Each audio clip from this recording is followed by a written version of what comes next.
Second move favor, 115 versus 214. Okay. Nag 5-1, 160 naman. Ngayon, ang ginawa is nag 9-5. So, dito lang, no? Ngayon, tumira ng 313. Ayun.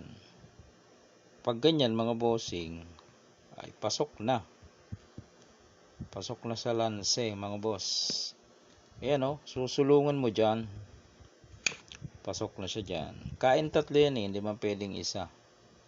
Okay, maximum capture kung tawagin. Tatlo. 1, 2, 3. Oh. Anong sunod mo dyan na susulong? Dito ka. Mamimili uli siya kung dito ba siya kakain o dito. O isa-isahin natin. O pag dito siya kumain, dito ka naman kakain. O, di ba? Kakain yung pula. Ay tatlo ang kakainin mo.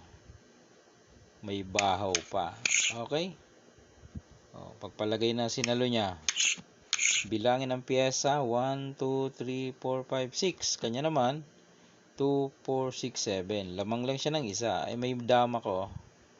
Medyo nakalalamang ka dito, mga bossing. Ibalik natin. Dalawa option kasi ng kain eh.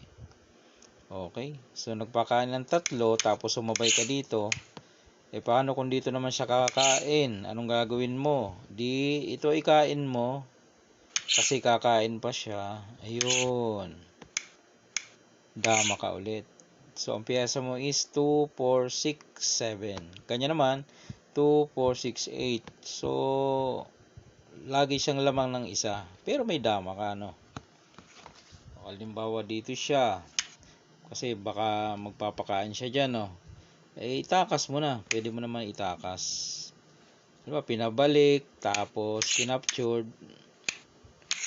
Logi naman siya dyan ng isa. 2, 4, 5, 2, 4, 6. O, lalamang ka naman dyan, di ba? Ibig sabihin, pag may dama ka, pwede mong makontrol ang laro. O, diba, dito siya. Sige.